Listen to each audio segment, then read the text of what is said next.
there a website where they can actually find this information? I mean, you can chase it all down in the filings. You can go to SF. Not that. Not that. No. To find where it all originates. I mean, various people have been reporting it. 48 Hills is a story up that they recently put up. Because I had one planned for Sunday, so I'm like, I got scooped on the filings by 48 Hills. I hate when that happens, but it's okay. At the state level, just for FYI, calmatters.org has excellent information following the money, and they've got at the very bottom who's funding these propositions. It's really good. calmatters.org, and an excellent resource. Housing. Can you talk a little bit about what's at stake for housing, affordable housing, renters' protections in this election?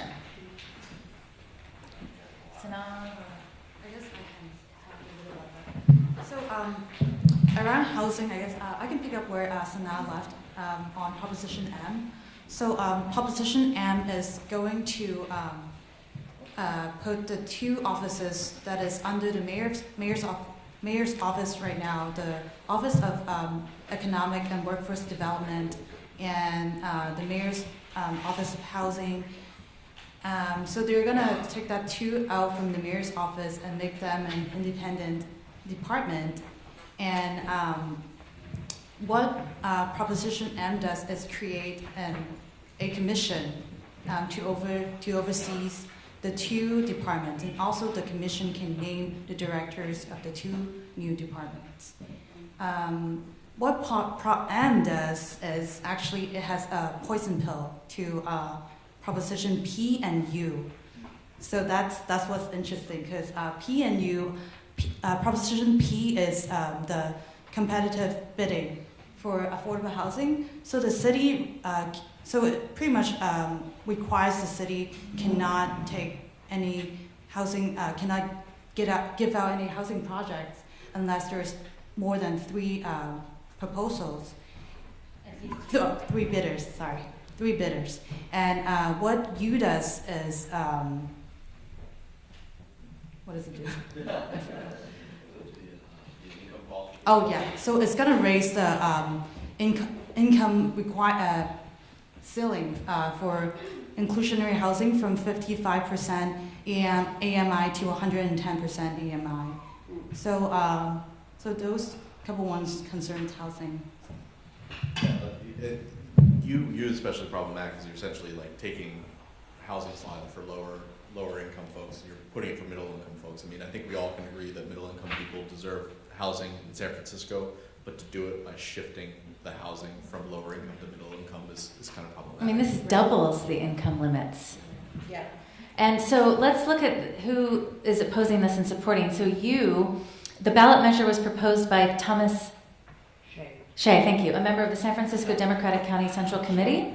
Supervisor Mark Farrell wrote the official proponent argument. Supervisor Katie Tang also supports it. The official opponent argument was written by the San Francisco Council of Community Housing Organizations. It's also opposed by State Senator Mark Leno. And then P would require City Hall to solicit more bids and be more transparent in the construction or rehabilitation of affordable housing on city-owned property. And who proposed it? Wayne Nowak. Supervisors Mark Farrell and Katie Tang support it.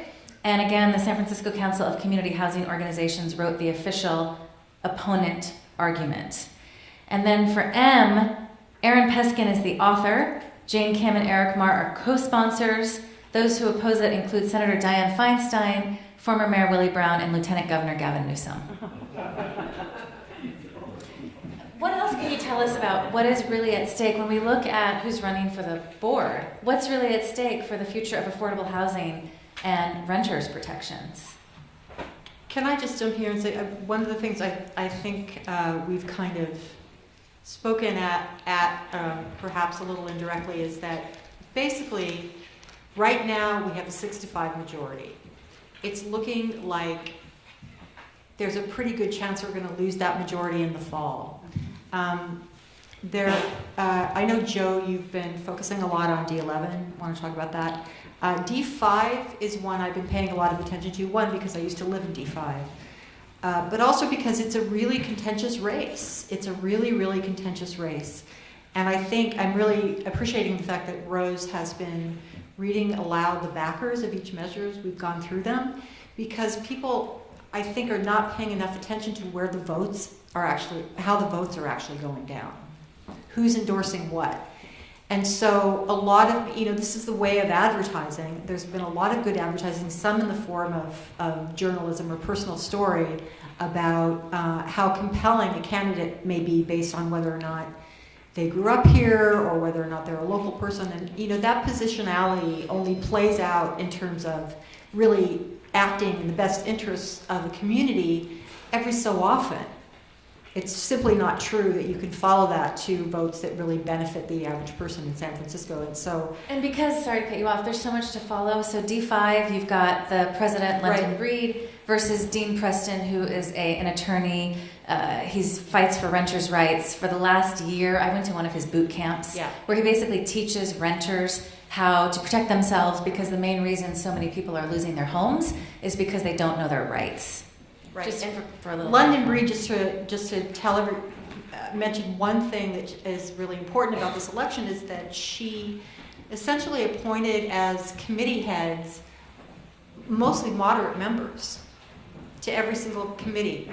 So not only does she have a lot of power as a supervisor, she has enormous power as the president. And D5, I think, is one of the most hard-fought and important races that people can get involved in.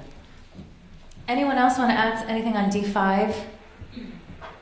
It's not getting as much sort of attention as some of the other races. Right.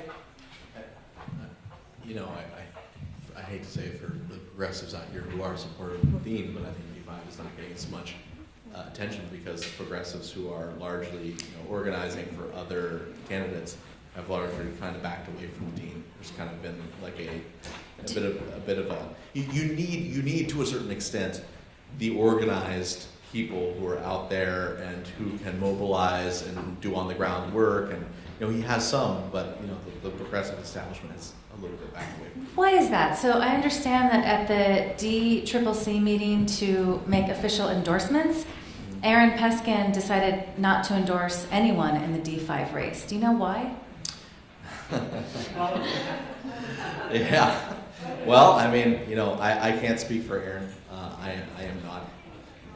I can't read into his thoughts, but I would say that if I were a City Hall watcher that was reading the tea leaves, and I believed that if I were someone who was on the board and I believed that the race was going to go one way or the other, and that was my calculation, I wouldn't take the heartache of endorsing the other side. And that happens a lot in politics. You see it both this way and that. There are some votes where you can kind of see where the vote is going, and then people on the board will, for the ability to say, oh, I voted for this, even though it lost, we'll make that vote, right? It goes the other way too. Like, you're not going to put yourself in the crosshairs, is basically what I'm saying. And you think that's the reason why Preston isn't getting support from major progressives? I don't want to sound a death knell for Dean Preston. I don't want to stay up here and say that, but I think she does have a lot of strong backing, and that is tough. And there is a lot of races that are a lot closer that progressives may have organized around for expediency's sake, and that's just analysis from me. I don't know in particular from having talked to them if that is the case, but reading the tea leaves, looking at the way these politics work, I would imagine that progressives would want to focus their energies where they felt they could have more sway. That seems to be what's happening. And you probably don't want to piss off London Breed because we're already a bullshit ass blog, and Tim already has the devil in him. There is an issue to where, and I got to speak to this. It's a practical matter. I'm not going to speak as whether it should or should not be the case, but as a practical matter, identity politics are very strong in San Francisco, and you could say that if you're a black woman from San Francisco. She went to the same high school my dad went to. She went to Galileo, and my brother went to. And from the projects and from there, and has had heartache in her family. People who've died as a result of the policies of San Francisco, and have had clashes with police. She had clashes with Chief Greg Sir back when he used to be a beat cop who worked with a guy who they nicknamed Dick Nose. All right, so they were. This is how far back in San Francisco she goes. So when you have those kind of ties, when you have that kind of history in the city, you could have some problematic policies, you can have some problematic votes, and people are just going to look at her and go, "Yeah, but you're from there." And so when you run someone, just as a pure practical matter, I'm not saying whether it's right or wrong personally, but I'm saying as a pure matter of practical politics, when you run someone against something else, you have to have that in mind. And Dean has some very good policies and some very good ideas, but frankly, they ran a white man against a black woman in a district that includes the Fillmore. And that is a tough hill to climb, and you have to have enough backing, enough organization, enough money to overcome that hurdle, that political hurdle, and I don't see it as having been there. Just one thing I think, because this race comes up also a lot on Vanishing SF. It's something that people really like to talk about.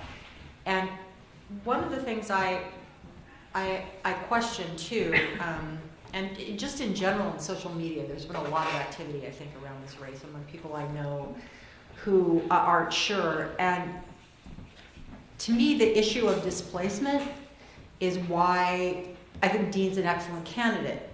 But in terms of not having a larger field of people of color, we have to look at the policies that London consistently backs and how many people of color are getting shoved out of the city. So the fact that we don't have a broader scope here it's complicated, but also this is a city that's grown wider, that doesn't actually have a terrific history in terms of empowering people of color, I will say that. So I think people get really caught up in, well, how can then I abandon this candidate when, we've got 3% left of, the city is only 3% black candidates. But you have to also look at that other piece.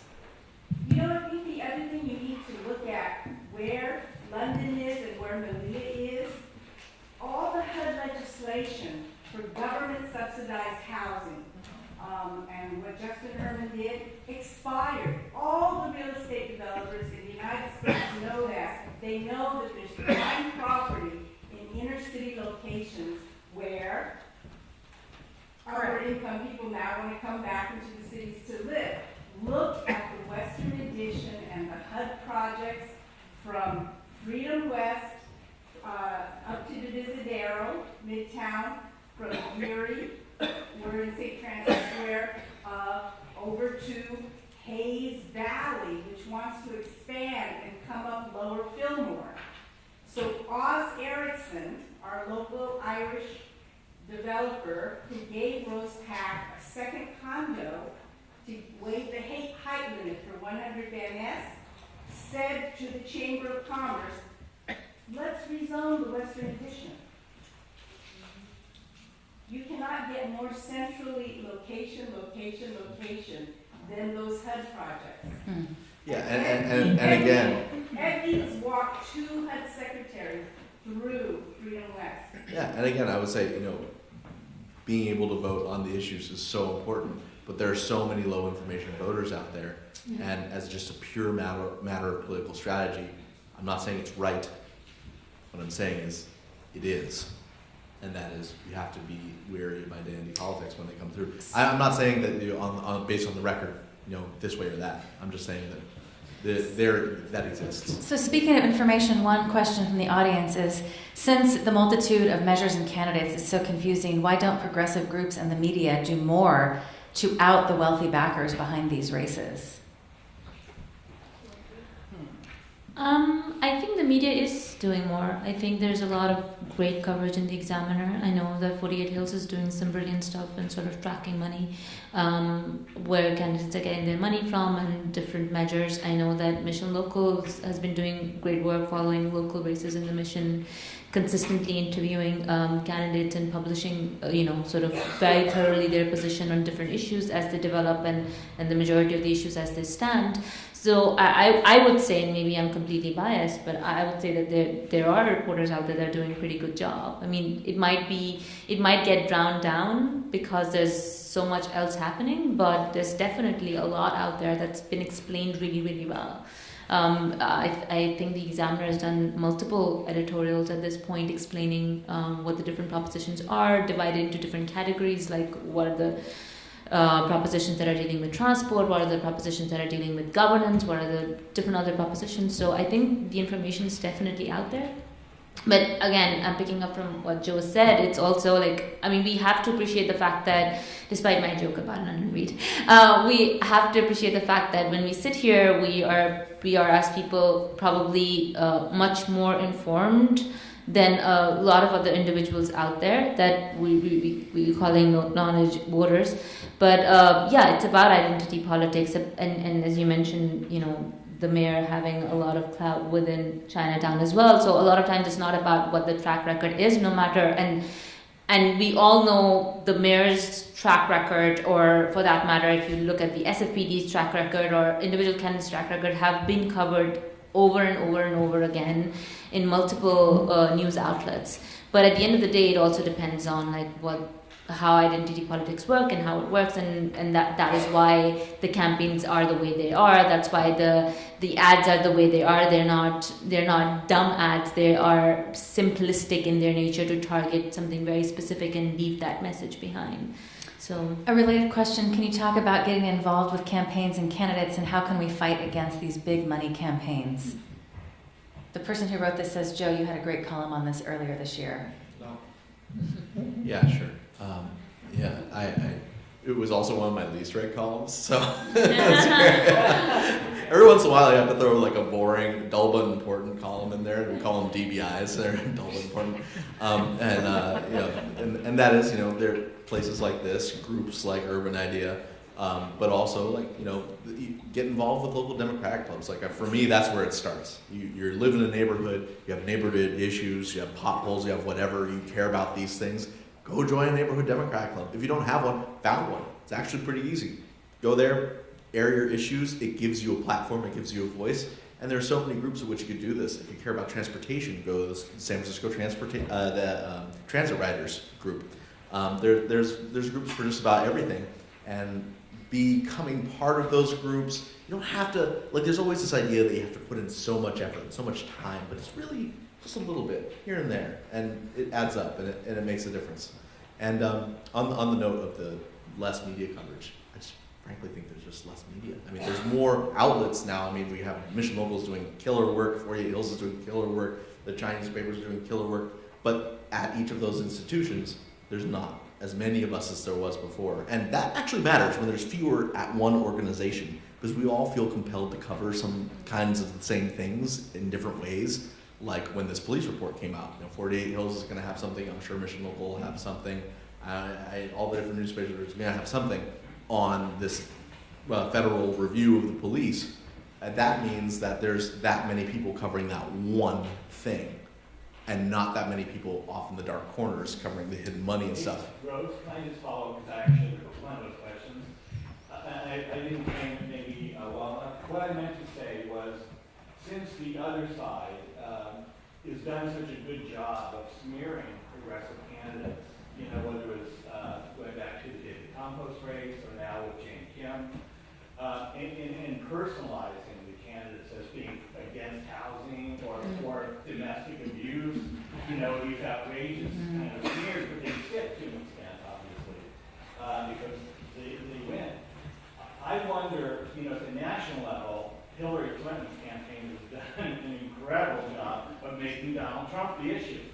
And we have our own Donald Trump in the city. I mean, basically, it's Ron Conway. He's a Republican bully. He's a Republican bully billionaire who uses his money and clout to intimidate people and to smear people.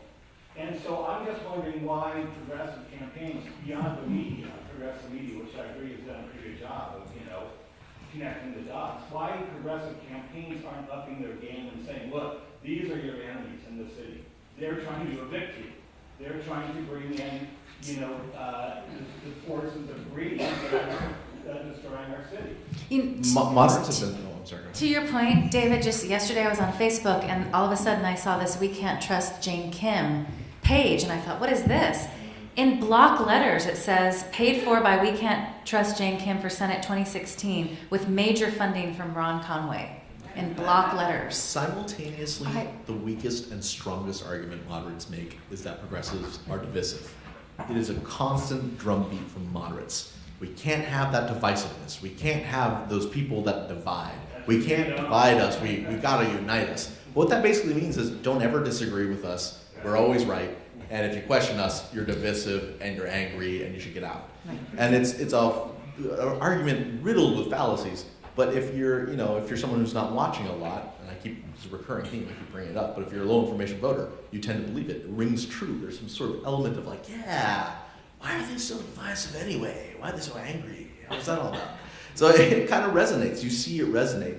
But progressives, I personally, this is just me saying, I think progressives have taken that bait to some degree. They don't wave the red flag. They don't go Toro. They don't jump out there and try to attack some of these moderates on some of these really open issues. They could be going after Conway. There really could be. I think there was an element to before where they did a little bit and they got tarred for trying to make that the issue and not talking about the real issues. But Preston was more aggressive Okay. than one. Dean Preston is too nice a guy. And I agree with you that London Breed, for obvious reasons, like any politics, is a tough target. But he needed to, and he still can, I think, out her as a sellout. Along the lines Julie just said, she sold out her own community. But it's hard to do that when you're, I hate to say it again, I know there are a lot of people who have reasoned defenses of Dean, and Dean's got great policies and everything, but it's hard to say those words when you're a white male. Okay, so, sorry.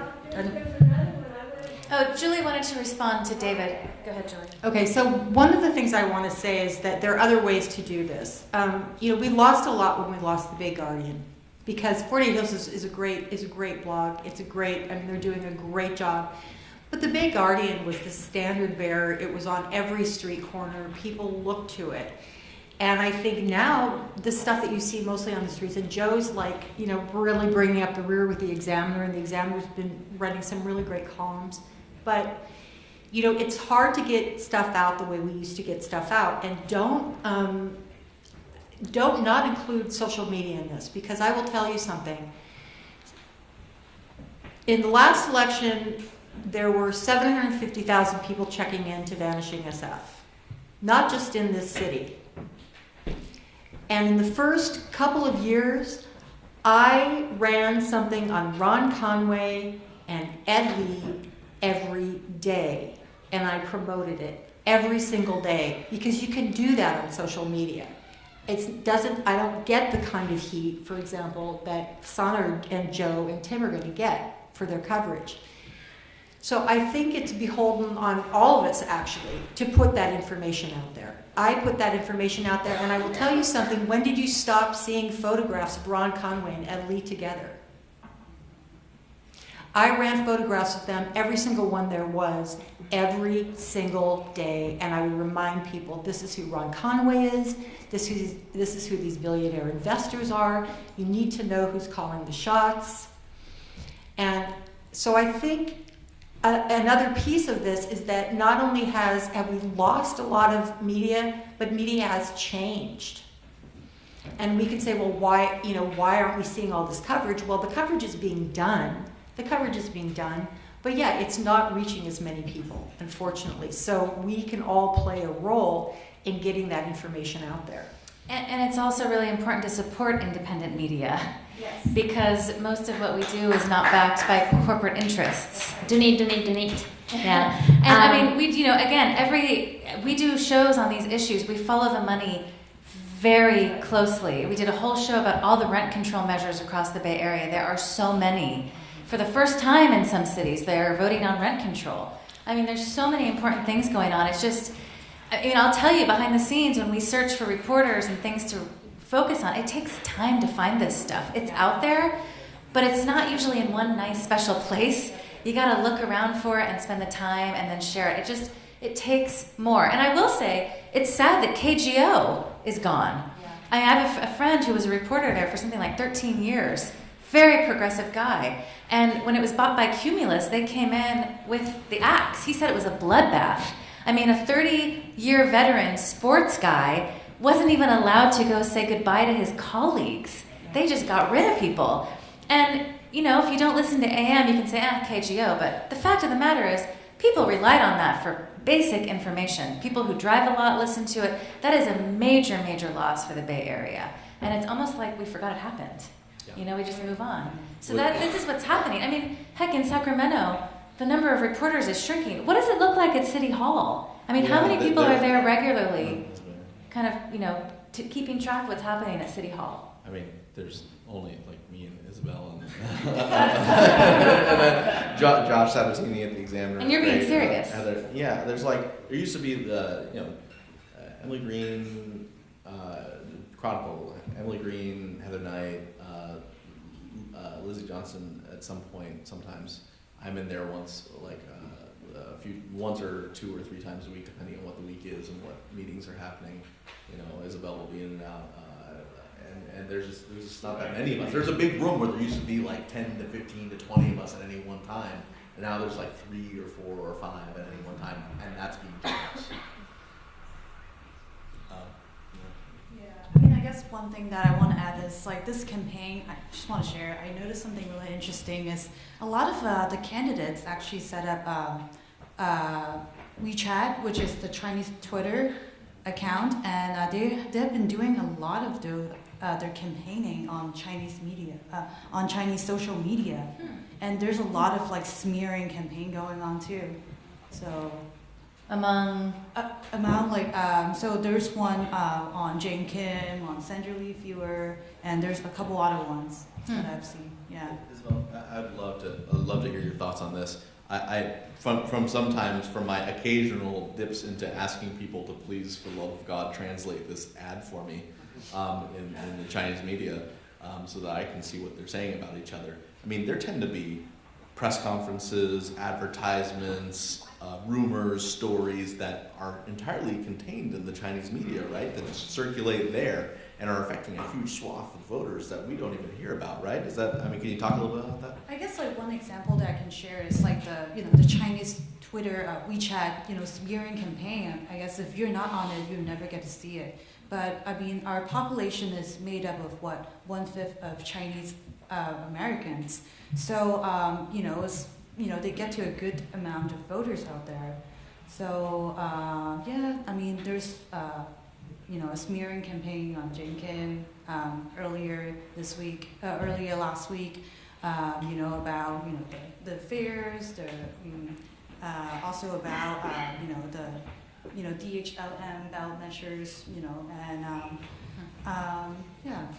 And the mayor recall, right? Like there's an effort to recall the mayor that's largely led by Mike Murphy and a few other from the Green Party and a few other folks that really never kind of got a lot of broad backing and support. But the people who are running against it are largely in the Chinese community, right? Like this fellow Pius Lee, who's Chinese Chamber of Commerce, if I remember correctly.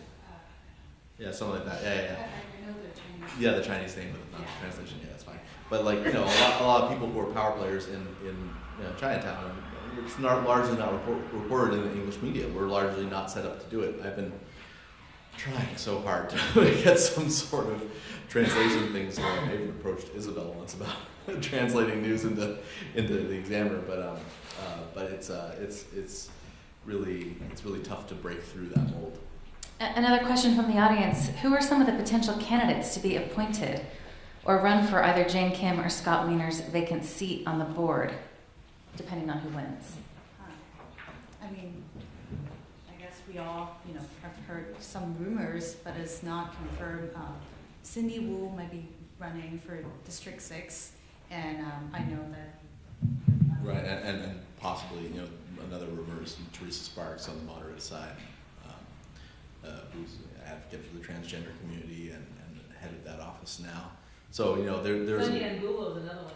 Yeah, a lot of different possibilities going around about D6, and interesting. Like speaking about D6, that was another one of Rose Pack's kind of legacies, is she was pushing to get Cindy Wu to get up there into D6. If progressives maintain a majority on the board, what can we expect will be the top agenda issues they'll push in 2017?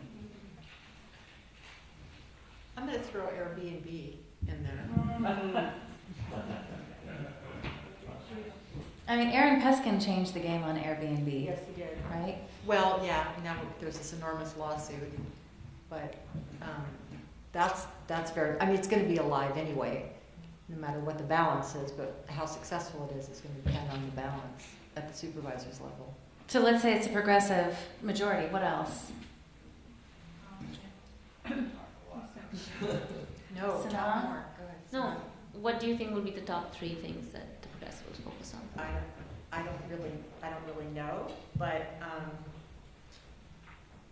Housing. They've been pushing. I hope well, it's- the obvious ones, right? So housing. There's a pre-K initiative Right, the that, pre-K that, initiative. that Sandra Fewer and Hillary Yeah. Ronan and Kimberly Alvarenga have been talking a lot Right. about. And what is that? They're making like increasing the Yeah, speak into. oh, I'm sorry, increasing the availability of pre-K to children across San Francisco, which then was co-opted by a number of moderates. I think Asha Safai now keeps that on his website. It's very funny, but it was like the Three Moms Initiative. Yeah. And if moderates take over a majority of the board, what can we expect from them? The funniest proposal I've seen, I don't know if Sonia, you want to talk to this or anyone else, was Joshua Arce's proposal to build a new BART station on Mission and 30th. Who thinks that the Mission really needs a new BART station? He's dying for it. That's hilarious. I think that's very funny.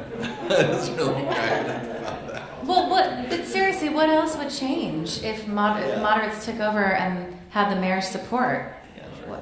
What else would we see? I mean, it was like that for the majority of the time. I think it's more about, I mean, I would see it as more about what are the things that are already being pushed that are going to be stopped versus what's going to be done.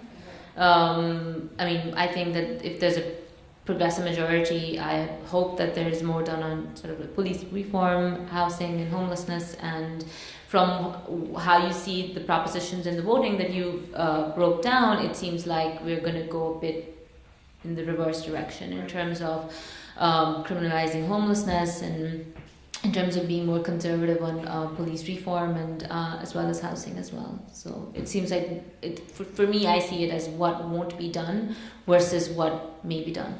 Yeah. Right, and a huge portion of politics in the city is devoted to land use. So you can look at the policies of most of the moderates who favor building more and building more no matter what type of housing.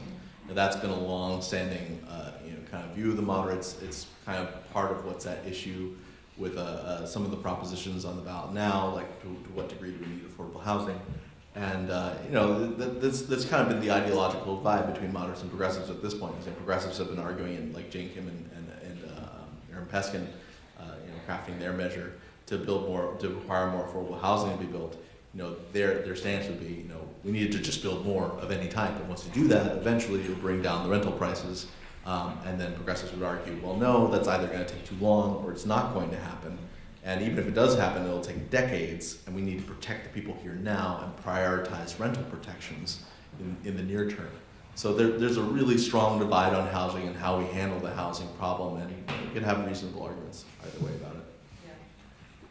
And another comment on Prop P and U. To be clear, those props were written by, sponsored, and are financed by the San Francisco Realtors. The National Realtors Association and the California Realtors have dumped $1.1 million into the campaign for P and U. Oh my God, the funniest discussion happened at the DCCC the other night. It was great. So it's DCCC, Democratic County Central Committee. It's a Democratic Party board. Essentially 30 people sit on this body. They endorse in races.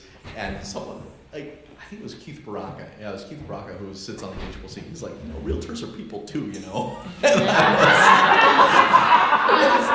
was dying. I was like, that's great. But essentially there's this argument. The Realtors Association as a group has opposed, reform to the Ellis Act. Has been a state level kind of like pushback on that, and locally, is working a lot against rental protections because they want to see sales of more homes. They want to make more profit. That makes sense for them. That's what they want.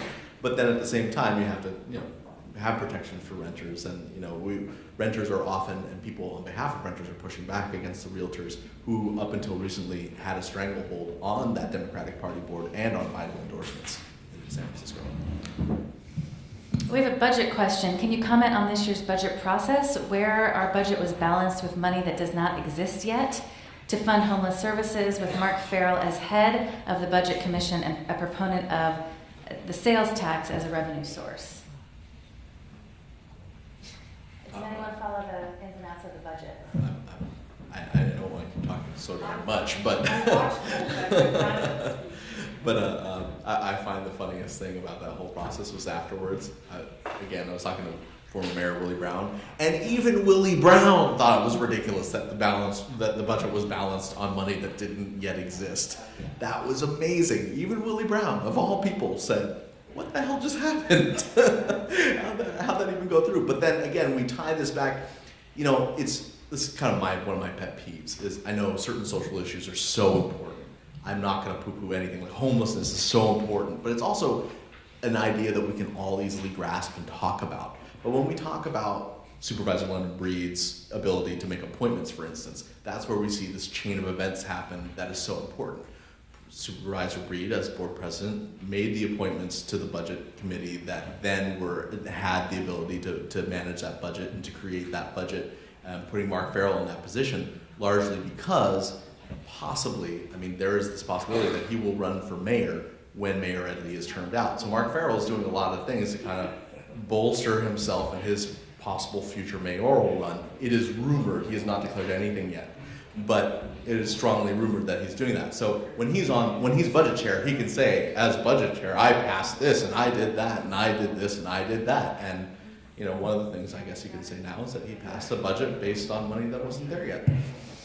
And Prop K is an amendment that would raise the city's sale and use tax by 0.75% to 9.25%. The board voted 8-3 to put this initiative on the ballot. I'll tell you the 3 supervisors who voted against it: Jane Kim, Aaron Peskin, and Norman Yee. This is Proposition K. There's a couple different sales tax props on the ballot, and I just want to give a shout out to Michael Stoll, who's with San Francisco Public Press, the executive editor. Is that right? Okay. Thank you, Michael. I've been reading your ballot guide all night tonight, so I just wanted to give you props. Someone asked earlier about media. SF Public Press does such good information. Oh, in fact, they had a great story. They just came out with this package looking at the money that was spent in the last election. And, so Airbnb, and correct me if I'm wrong, they hired a firm out of Washington, D.C. Joe Biden's sister works there along with other very high-level Democrats. And what they wanted to do is basically sell doubt on Prop F, right? And basically kind of, I'm not sure how I feel about that. And then once people are kind of unsure, then they go in for the kill.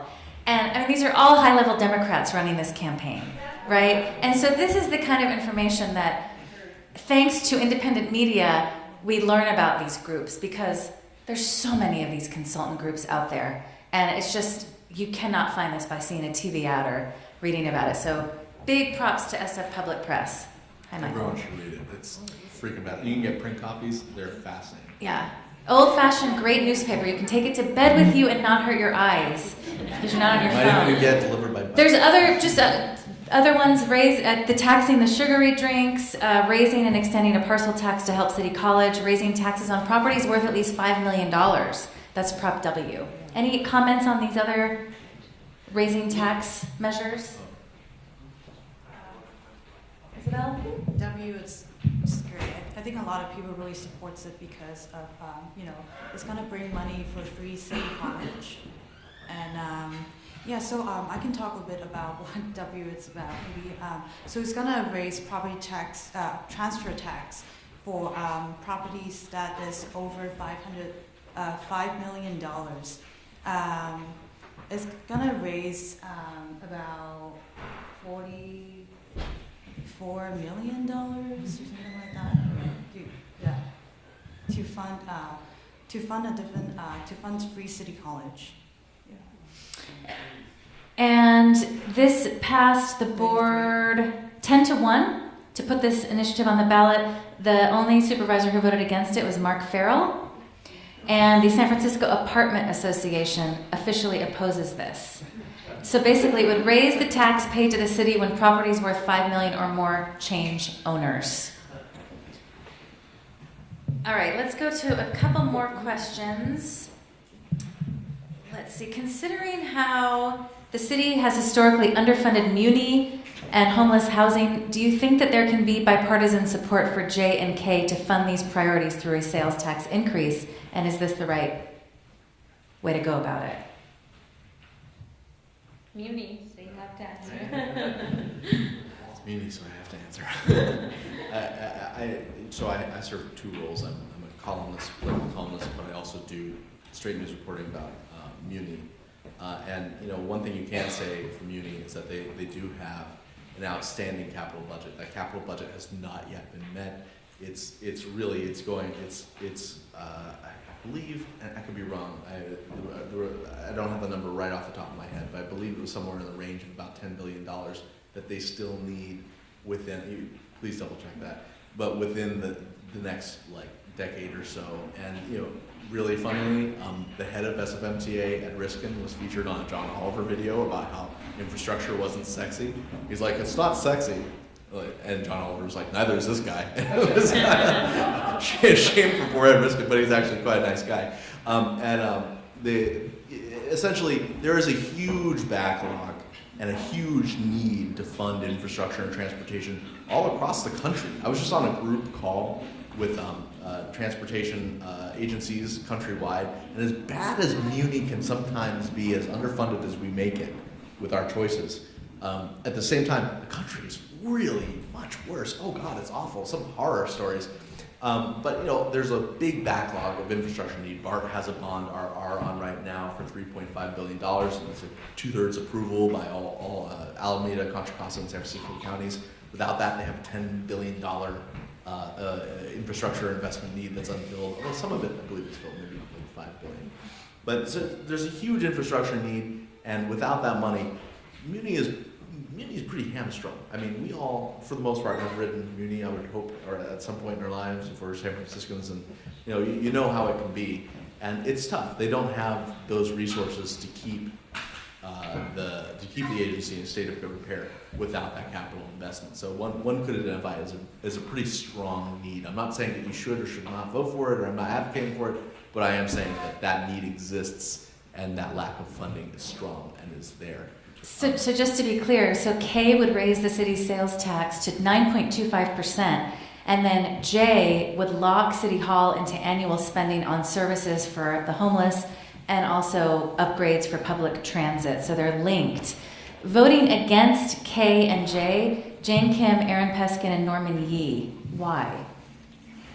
I guess I was at a debate between Scott Wiener and Jane Kim the other night, and I think Jane Kim talked a lot about on that debate is she generally opposed regressive taxes, that is a flat tax on everyone, and the low-income people are going to pay more in proportion on the taxes.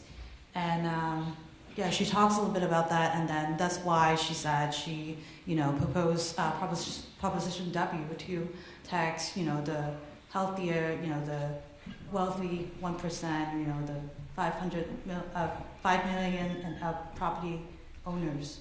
Mm-hmm. Yeah, so. And since you were at that debate and you covered Jane Kim and Scott Wiener closely, can you set the record straight on some of their big funding?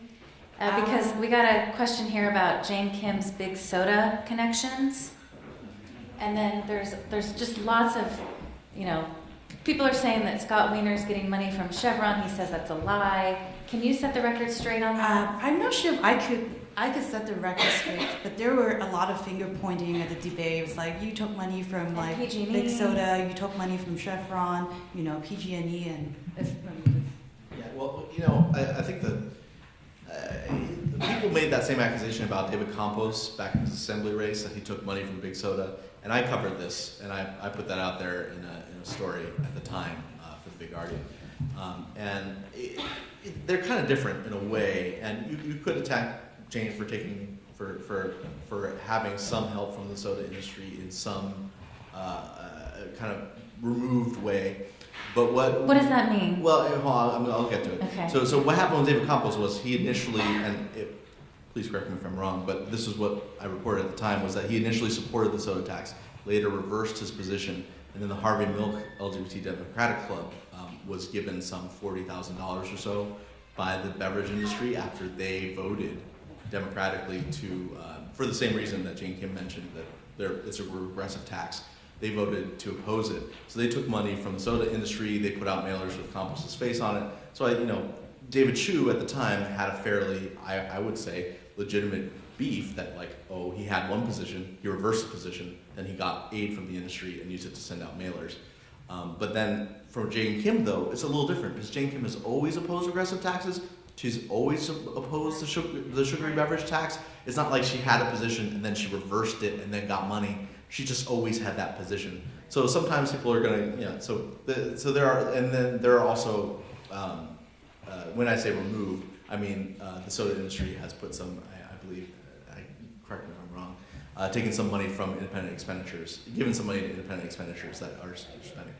So it's different than giving directly to Jane. It's not quite that same way, but the same thing can be said about Scott. Like Scott, so that money that they're talking about from Chevron, whatever, was given to Equality, was given to a group that gave it to Equality California. Equality California gave it to Scott. Now, so Scott could say, hey, I didn't take money directly from these guys. It was given to a group that was given to a group that was given to me. But that's what we were just talking about before, about the whole way that corporate money makes its way into races, because you could shield it by nesting it in all sorts of groups.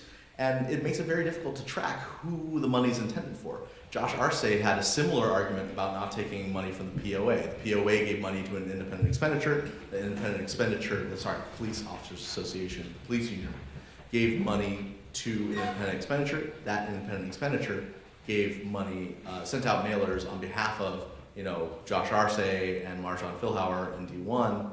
That could be problematic for Arce because, who in the mission really likes police? So, that could be a problematic thing for him. But then he has been saying over and over again that the POA said, don't spend it in D9. But you can't really do that. You can't really say, don't spend the money I gave you in this one place. That's not a thing. So, it's interesting. It makes it harder to track that money. It makes it harder to firmly say they got money from those people because we have all these different ways in which they can get the money. Although the Equality California and Chevron story did get some press, I think you guys covered it. Did you cover it, Joe? There was a lot of... I make calls on it. I don't think I ended up... I asked Supervisor Weiner about that. Yeah. What do you say? You should listen to the show. He said it's a lie. He said it's very unfortunate that you asked that question. Don't ask questions! You should take a listen. It's last Thursday. It's so sad that there's so much damn money and it's so hard to follow the money, and we need campaign finance reform and publicly funded elections because, we have to wrap it up soon. In the next month, are we going to see a ton of money being thrown into these campaigns? Do you expect that? Well, right, and the hardest part is that some of it, you won't even really be able to track until after, Right. After That's the right. date of elections. Well, maybe what we can do is on the Facebook page for this event, we'll put up some links that show you how to follow the money because that's so important and so crucial. I want to thank our panelists, Julie Levac, Sanaa Salim, Isabel Yu, and Joe Fitzgerald Rodriguez. Thank you all for your reporting and your work. And thank you all for coming tonight. And let me, before you all leave, thank Rose Aguilar very much for moderating this wonderful panel, and for all of you being here again. And if you want to contribute a couple bucks to the cause, there's a jar at the back, and everybody get out and vote. And each one teach one. Get out 1, 2, 5 people to get to the votes this year. Thanks very much.